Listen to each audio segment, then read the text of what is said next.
Today's writing piece is called My Watermelon. You started off a seed of a dream.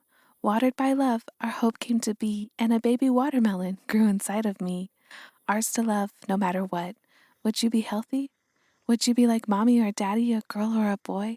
All we know is we love you forever, no matter what. You started off a seed of a dream. God the Creator knew who you would be, and He breathed you into existence inside of me. Ours to love, no matter what. It's a baby girl. Would you grow strong?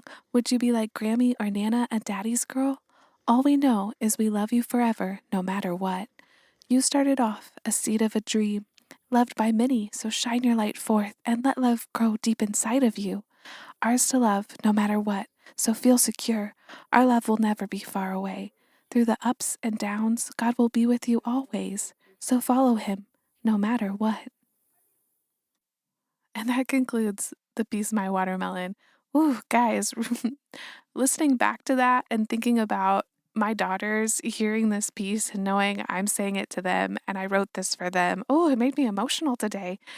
Uh, I wrote this piece, let's see, context, when I was pregnant with our first daughter, Rosie, and I'm reading it, and the footage you see with the stroller, that's with our second daughter, Gabby.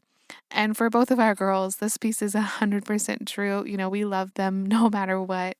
Love is meant to be unconditional, right? And so this is just kind of the musing of a mom to be thinking through, like, okay, I'm going to love this kid. Oh my gosh, what do I know about this kid? You don't know, you feel like you don't know a ton about them, especially as a first time mom, but you know you're going to love them.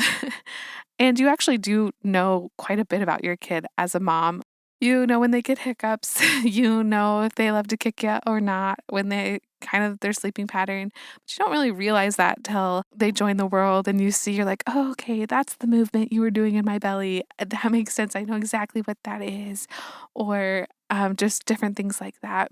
But I just love this piece. It's kind of talking about how like love is a choice. And to love someone, you have to know them. You have to be fully known to be fully loved. So, how do you love someone you don't know? It's a choice. You choose to.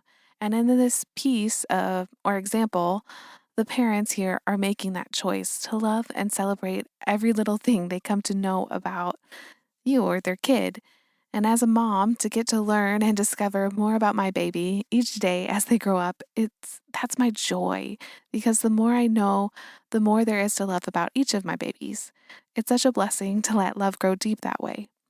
So what am I really writing out in this piece? Well, I'm writing out fear of not knowing, writing out fear of, will I be able to love my baby enough or be a good enough mom? So I'm writing that out, and then I'm realizing that I can have no fear because I know I'm going to keep choosing to love our girls each and every chance I get. And through reminding myself that God will be with me always, He'll always be leading me to choose love and to follow Him.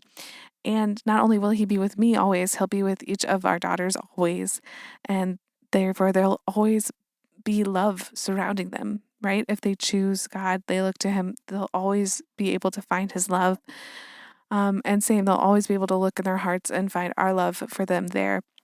So just giving them that foundation of like, hey, I'm going to love you in such a way that you're always going to be able to look back and tap into that love in your heart from us, your parents, but also from your relationship with the Lord, hopefully. So that is what I'm writing out to being able to dance in that joy of getting to know my girls, getting to choose that, getting to grow in that love with them and loving them more and more as they themselves learn themselves and get to know them more and more. So that was the fun in this piece from like just writing it out to being more steady. So if this were a song you could dance to, what would it sound like? This one for me, it sounds slow.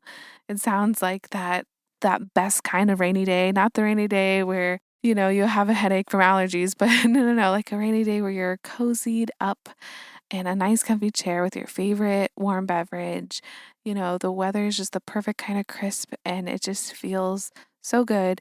It would be a song for like that kind of vibe, just slow but happy and something you could kind of dance to. If I was dancing to this piece, I would think something lyrical, something contemporary.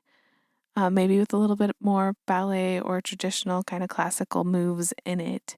Just something slow and beautiful and peaceful.